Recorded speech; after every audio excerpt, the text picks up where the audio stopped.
HOA operated a private airstrip on my land for 4 years. I found out when a plane landed in my field. The roar of a single-engine aircraft shattered the quiet morning as the smell of fresh-cut hay drifted across my field. I looked up just in time to watch the plane touch down on the grass that legally belonged to me. The pilot rolled to a stop, climbed out with a smile, and casually asked where he should park before the next arrival.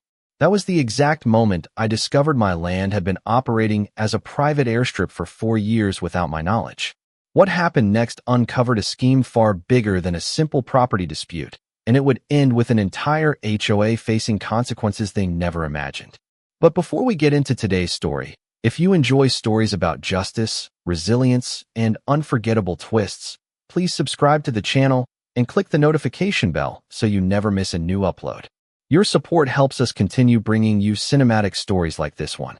We'd also love to know where you're watching from, so leave your city or country in the comments below and join viewers from around the world. Thank you so much for being here. Now, let's go back to where it all began. The moment a stranger asked me where he should park his airplane on my own land, I realized someone had stolen 4 years of my life without taking a single acre off the county records. The first thing that hit me wasn't the sound. It was the smell. Fresh-cut hay mixed with aviation fuel in a way that simply didn't belong on a cattle field in Central Texas. Then came the deep growl of a piston engine rolling lower and lower across the morning sky until every bird scattered from the oak trees surrounding my pasture. I looked up just in time to see a white and blue Beechcraft descending directly toward my property. At first, I honestly thought the pilot was in trouble. I dropped the fence post I had been repairing and started jogging across the grass, expecting to witness an emergency landing. Instead, the airplane floated smoothly over the fence line, flared with practiced precision, and settled onto the middle of my field as gently as if it had landed at a regional airport. The tires bounced once before gripping the grass. The propeller slowed. The engine rumbled into silence. Everything about the landing looked routine, professional, planned. My boots crunched across the dry earth while the scent of hot engine oil drifted toward me on the warm breeze. I could hear metal ticking as the engine cooled, mixed with the distant chirping of cicadas waking beneath the Texas sun. The pilot opened the cabin door, climbed down the wing, smiled at me, and removed his headset like we were old friends meeting for coffee. "Morning," he called with complete confidence. "Where do you want us parked before the next arrival?" I stopped walking. "The next what?" I asked. His smile faded just enough for confusion to replace it. "The next arrival," he repeated.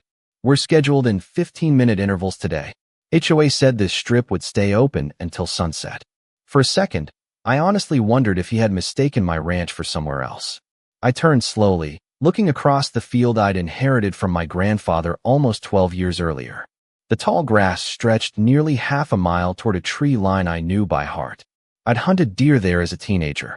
I'd buried my favorite Labrador beneath one of those live oaks after he spent 14 loyal years following me everywhere.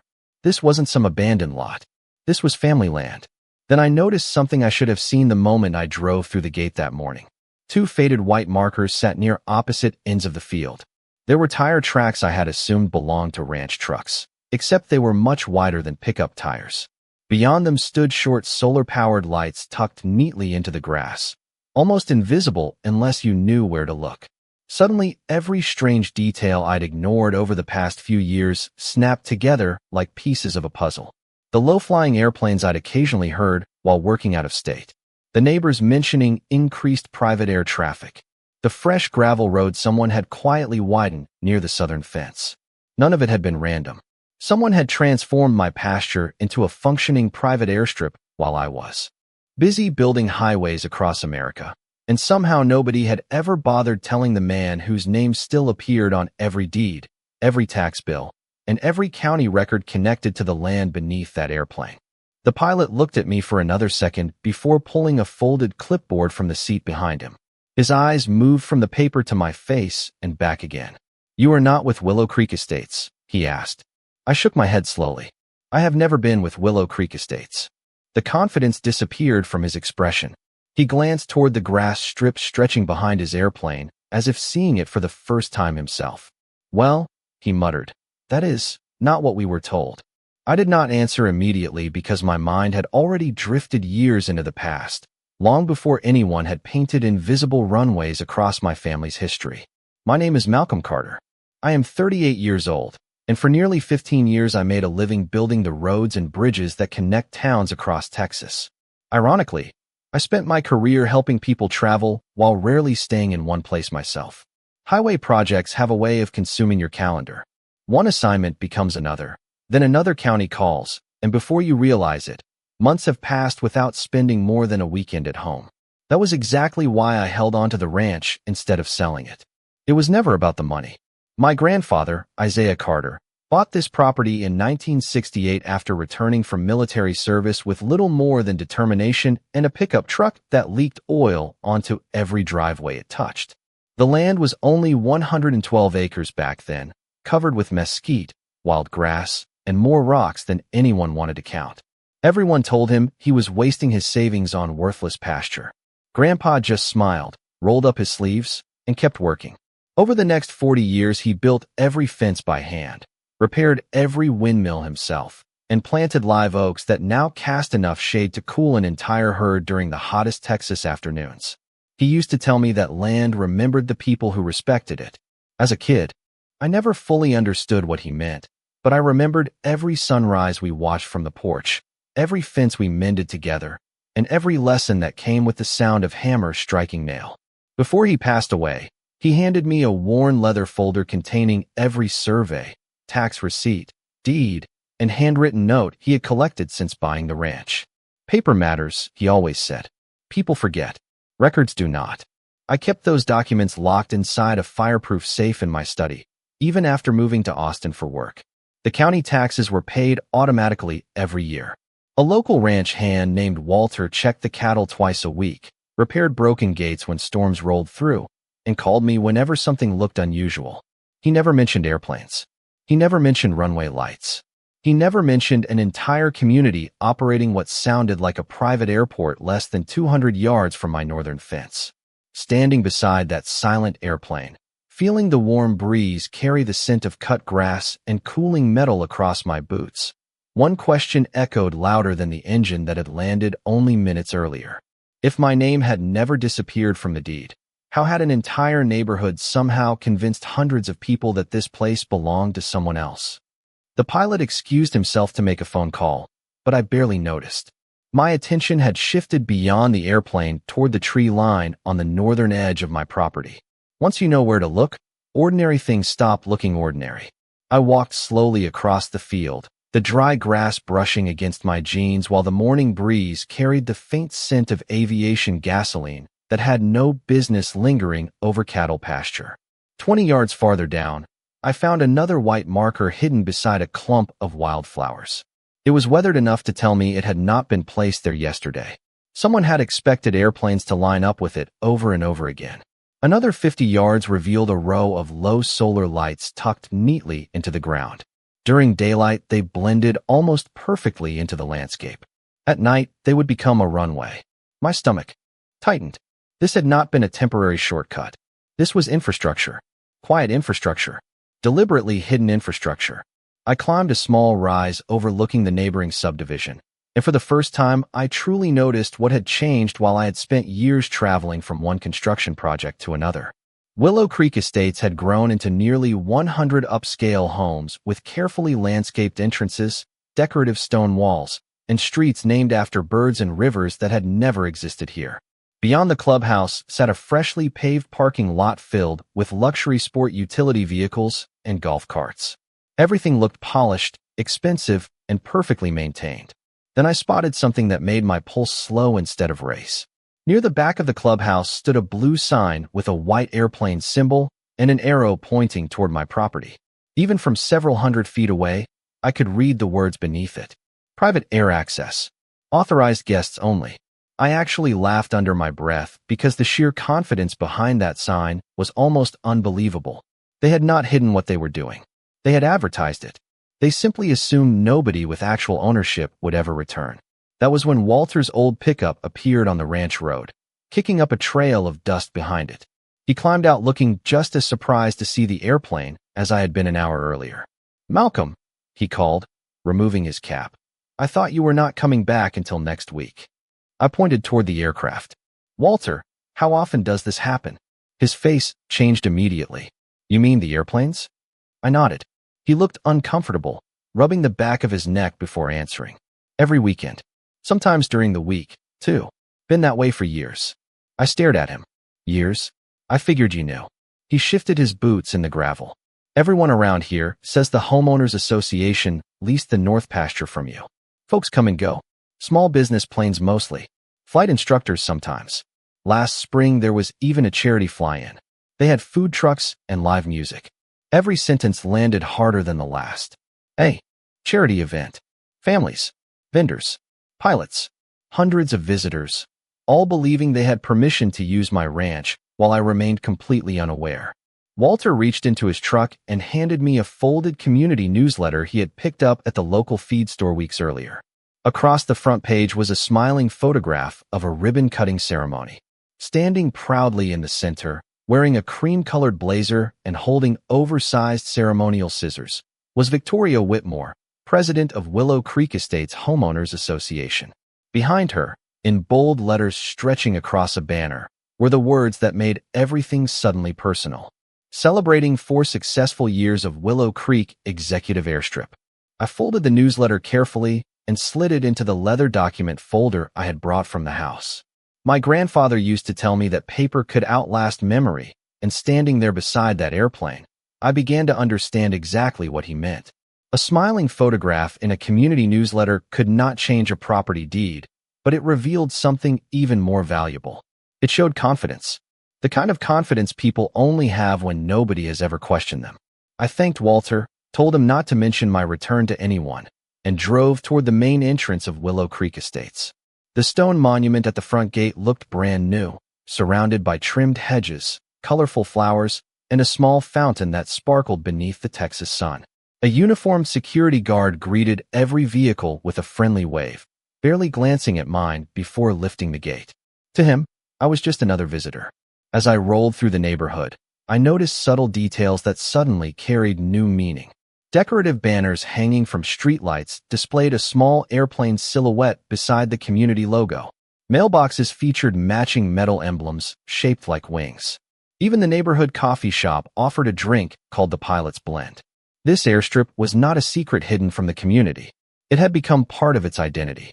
Families walked their dogs along clean sidewalks while children rode bicycles without paying any attention to the occasional aircraft passing overhead. Nobody looked surprised. Nobody stopped to watch. They had accepted the sound of engines the same way people accept church bells or passing freight trains. I parked near the clubhouse and stepped inside. Cool air rushed over me as conversations echoed across polished hardwood floors. Framed photographs covered one wall, showing neighborhood events stretching back several years. Holiday festivals, charity fundraisers, outdoor concerts. Then I reached an entire section dedicated to aviation. One picture showed volunteers directing airplanes onto the grass strip. Another captured families watching aircraft arrive with picnic baskets spread across blankets. Several plaques thanked local business sponsors for supporting community fly-in weekends. Every photograph included the same background. My field, my fence line, my oak trees. Nobody had cropped them out because nobody believed they belonged to someone else. At the reception desk, a cheerful employee smiled and asked whether I needed assistance. I pointed toward one of the photographs. "That landing area," I said casually. "Who owns it?" She answered without hesitation. "The association manages it." "Not owns it, manages it." The distinction caught my attention immediately. "How long has that been operating?" I asked. She turned toward another display with obvious pride. "Almost 4 years. It has been wonderful for property values. We have business owners who fly in for meetings, charity events every spring, and local pilots who absolutely love visiting. It really helped put Willow Creek Estates on the map." Before I could ask another question, the front doors opened, and a woman walked confidently into the lobby carrying a leather portfolio. She wore a tailored cream-colored blazer exactly like the one from the newsletter photograph, and several residents greeted her by name before she reached the reception desk. "Good morning, Ms. Whitmore," one homeowner said. "The pilots are already arriving." She smiled with effortless confidence. "Excellent. Everything is running right on schedule." She had not noticed me yet, but I recognized her instantly. Victoria Whitmore moved through the clubhouse like someone completely certain every inch of the world around her belonged exactly where she wanted it. And as I watched her accept compliments about an airstrip built on my family's land, I realized this had never been treated as a temporary arrangement. Somewhere along the way, the story had changed so completely that the real owner had become the only person left outside it. I stayed where I was until Victoria disappeared into a conference room with several board members, then quietly walked back outside before anyone asked why I had been studying the photographs so closely. My first instinct was not anger. It was disbelief. There had to be a simple explanation buried somewhere beneath all of this. Maybe my grandfather had signed a lease I had overlooked. Maybe an easement existed that I had never noticed. Maybe the county had approved something decades earlier without anyone remembering. I climbed into my truck and drove straight to the Caldwell County Clerk's office, a place I had visited only a handful of times over the years whenever paperwork needed updating. The familiar scent of old paper and polished wood greeted me as I stepped inside. A clerk smiled politely and asked how she could help. I gave her my parcel number from memory and requested every recorded document connected to my ranch during the past 10 years. She typed for several minutes before disappearing into the records room. When she returned carrying a stack of files, she placed them carefully on the counter. Property taxes had been paid every single year under my name. The legal description had never changed. The boundaries matched the original survey completed decades earlier. There were no recorded leases, no permanent easements, no conveyances, and no transfer of ownership. According to every official record in front of me, nothing about the land had changed. That should have ended the mystery, but instead it only made it deeper. I asked whether any permits had been issued for aviation activity on the parcel. The clerk searched again before shaking her head. Nothing under this property identification number, she answered. If there is an airport, it is not reflected in these county records. I thanked her and walked next door to the Planning and Development office. Another employee searched their database while I waited. The result was exactly the same. No approved runway construction. No grading permit. No application for lighting. No infrastructure improvements associated with aviation. It was as though the entire operation existed in plain sight without ever officially existing on paper. My final stop that afternoon was the local sheriff's office. I explained calmly that aircraft had been regularly using my private property without my authorization. The deputy listened carefully, then asked a question that caught me off guard. Do you have proof that the land is yours? I handed him a certified copy of the deed I had just obtained. He studied it for a moment before nodding. Everything appears to be in order, he said. But if the homeowners association believes they have permission through some civil agreement, this may become a property dispute rather than a criminal matter. We cannot remove people based solely on conflicting claims without additional documentation. I understood his position. He was not refusing to help. He simply could not settle years of conflicting assumptions from behind a front desk. As I walked back toward my truck, my phone vibrated. Walter had sent me a photograph he had just taken from the ranch. Another airplane was descending toward my field, following the same invisible path across the sky with complete confidence. Watching that image on my screen, I realized something important. Every office I had visited believed whatever documents existed would eventually explain the situation. But every document I had found proved the exact opposite.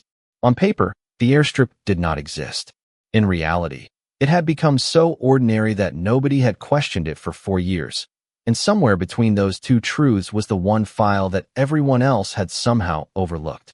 I drove home before sunset and carried my grandfather's old leather folder into the study, placing it on the same oak desk where he had taught me how to read property surveys when I was barely tall enough to see over the edge. Dust floated through the golden light coming from the west window as I unlocked the fireproof safe and removed every document connected to the ranch. Deeds, tax receipts, survey maps, handwritten notes, and folded engineering sketches slowly covered the desktop until there was almost no wood left visible. For nearly 2 hours, I compared every page against the certified copies I had collected from the county earlier that day. Every signature matched. Every boundary matched. Every legal description matched. Nothing explained how an entire aviation operation had appeared without leaving a trail. I leaned back in my chair, rubbed my eyes, and almost began putting everything away when a yellowed envelope slipped from the back of one folder and landed on the floor. I had never noticed it before because it had been tucked behind an old topographical map. Across the front, in my grandfather's careful handwriting, were 5 simple words. Open only if something changes. My pulse slowed as I carefully unfolded the papers inside. The first page was not a deed. It was a land survey prepared in 1978 after the county widened a nearby rural highway. Attached to it was a legal memorandum discussing a temporary access easement requested during road construction. I read every line twice. The easement had allowed construction crews to cross a narrow section of the property with heavy equipment for 18 months. At the bottom of the final page, stamped in bold red letters, were the words easement expired and terminated. Beneath that was another handwritten note from my grandfather. Never allow anyone to confuse temporary access with ownership. People forget the difference when enough time passes. I immediately understood why he had saved it separately. A temporary right had existed decades ago, but it had ended long before I inherited the ranch. If someone had discovered references to that old easement without reading the final pages, they could easily convince themselves the land remained available for shared use. The next morning, I contacted a licensed surveyor who had worked in Caldwell County for more than 30 years. After reviewing the documents, he agreed to meet me at the ranch. We walked the northern boundary together using modern GPS equipment while comparing the coordinates against the original survey. Every monument remained exactly where it should have been. Every fence line stood inside my legal boundary. The grass strip, the solar lights, and every visible runway marker sat entirely on my property. The surveyor looked toward the neighboring subdivision and quietly said, "Whoever built this never crossed the property line because they never thought they had to." Before leaving, he handed me a certified field report confirming every measurement. That afternoon, I searched publicly available aviation records and satellite imagery. Older aerial photographs showed nothing but open pasture. Then, year by year, new details quietly appeared. A mowed strip, small marker posts, lighting, gravel access. The transformation had happened so gradually that each individual change looked insignificant, but together they told a completely different story. It was never one bold decision. It was dozens of small decisions made over 4 years until everyone accepted the finished result as though it had always been there.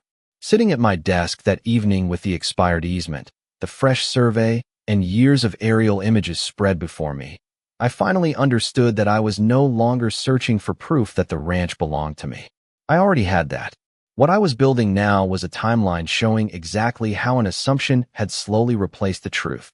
The next morning, I made a decision that surprised even me. I was not going to confront Victoria Whitmore. Not yet. If I walked into the clubhouse waving deeds and surveys, the only thing I would accomplish was giving everyone time to erase whatever evidence still existed.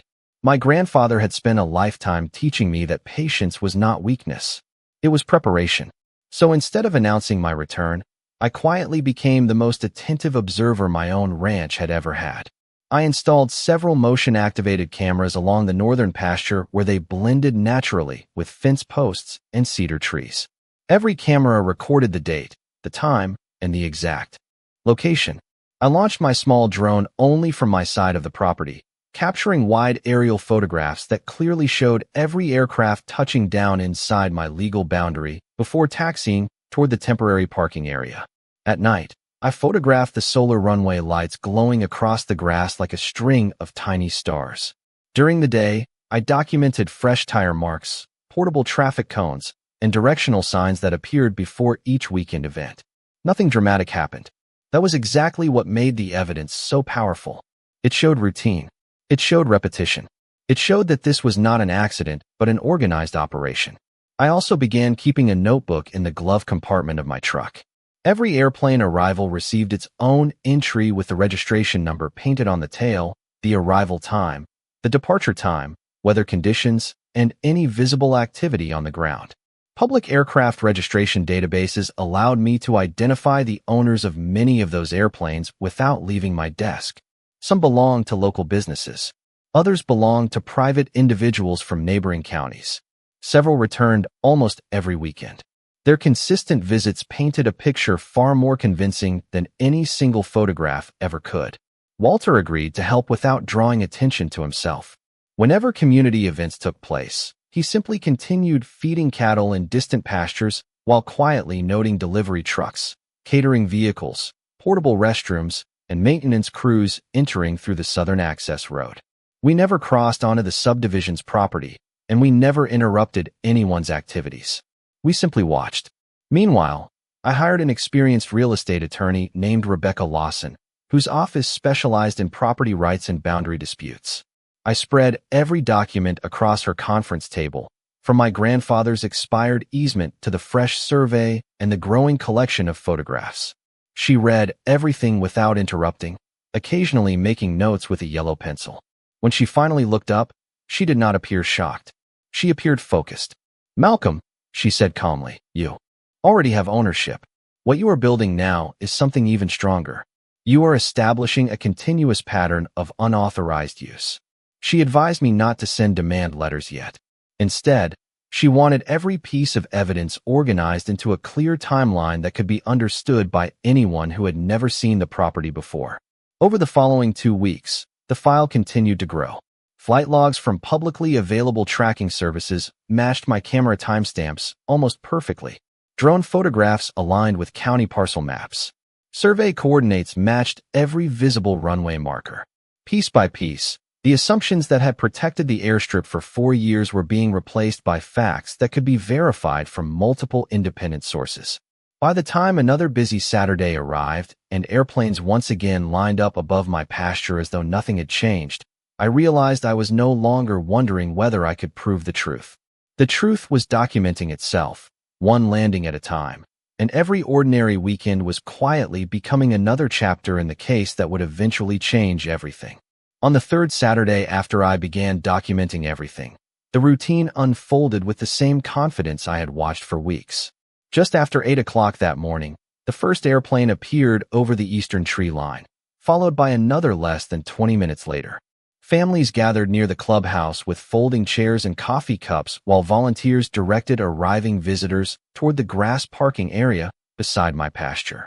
Children pointed excitedly toward the sky as aircraft circled overhead, completely unaware that every landing they applauded was taking place on private property without the owner's permission. I stood several hundred yards away beside my fence, watching quietly as my cameras recorded every arrival exactly as they had before. The difference was that this time, I already knew what was coming. Rebecca had spent the previous week organizing our evidence into a timeline so detailed that every photograph matched a survey coordinate, every aircraft registration matched a recorded landing, and every satellite image showed the gradual expansion of the operation over 4 years. We had submitted the complete package to the appropriate county offices along with supporting documentation establishing continuous ownership, certified boundary surveys, and records showing that the old temporary easement had expired decades earlier. The response had been surprisingly fast. Shortly after 10 o'clock, several county vehicles turned onto the ranch road, followed by marked utility trucks and representatives from multiple regulatory offices. They parked near the edge of my property before walking calmly toward the activity taking place on the grass strip. Nobody raised their voice. Nobody created a scene. The atmosphere remained remarkably professional, which somehow made the moment even more powerful. Pilots preparing for departure paused their checklists as officials introduced themselves and began verifying property boundaries against the certified survey Rebecca had provided. Temporary operations stopped while measurements were confirmed. Portable signs directing aircraft traffic were photographed where they stood. The runway lighting system was documented. Access points connecting the subdivision to my ranch were inspected and compared with county parcel maps. Within an hour, conversations that had begun with polite questions became noticeably quieter as more documents were reviewed. I remained near my fence line, answering questions whenever someone approached, but never stepping beyond my property. Then I noticed Victoria Whitmore walking quickly from the clubhouse, carrying a thick binder beneath one arm. Her confident smile from the newsletter photographs had disappeared. She spoke with several officials, occasionally opening her binder to reference documents before turning another page with increasing urgency. Eventually, one of the surveyors unfolded the certified boundary map beside her. Even from where I stood, I recognized the moment she realized every visible runway marker, every section of the landing strip, and every improvement associated with flight operations rested entirely inside my legal property lines. She looked toward my ranch, then back at the map, though hoping the measurements might somehow change if she studied them long enough. They did not. Throughout the afternoon, aircraft scheduled to arrive received instructions to divert elsewhere, while the temporary landing area remained closed pending further review. Visitors quietly packed folding chairs into their vehicles. Volunteers removed event signs from the entrance, and the familiar sound of airplane engines gradually disappeared from the sky above my pasture. As the sun settled lower over the live oaks my grandfather had planted decades earlier, the field felt different for the first time since I had returned. The silence was no longer empty. It felt earned. And standing there beside the same fence where I had first watched an airplane land without permission, I realized that the strongest evidence had never been anger or accusation. It had been patience, careful records, and the simple truth that had been waiting all along for someone to prove it. The weeks that followed were remarkably quiet, and after everything that had happened, that silence became my favorite sound. Without airplanes crossing low over the pasture, I could hear the wind moving through the live oaks again, the distant calls of meadowlarks at sunrise, and the steady creak of the old windmill my grandfather had repaired so many times with his own hands. The temporary runway markers disappeared one by one. The portable signs were gone. The solar lights that had once outlined an invisible landing strip no longer glowed after sunset. Slowly, the field stopped looking like someone else's project and started looking like my family's ranch again. Rebecca kept me informed as the remaining legal matters moved through the proper channels. The county records were corrected wherever inaccurate references had appeared, and every document connected to my property now reflected the same simple truth that had never actually changed. The ranch had always belonged to the Carter family. What changed was that everyone finally recognized it. Victoria Whitmore eventually stepped away from her leadership position within the Homeowners Association, while the community reviewed how so many assumptions had gone unquestioned for so long. I never celebrated that outcome because it was never about humiliating anyone. It was about restoring facts that should have been respected from the beginning. A few weeks later, something happened that I will probably remember for the rest of my life. The same pilot who had unknowingly landed on my property the day I returned drove up my ranch road in a pickup truck instead of an airplane. He climbed out carrying a small box of pecan pastries from a local bakery and apologized for what had happened.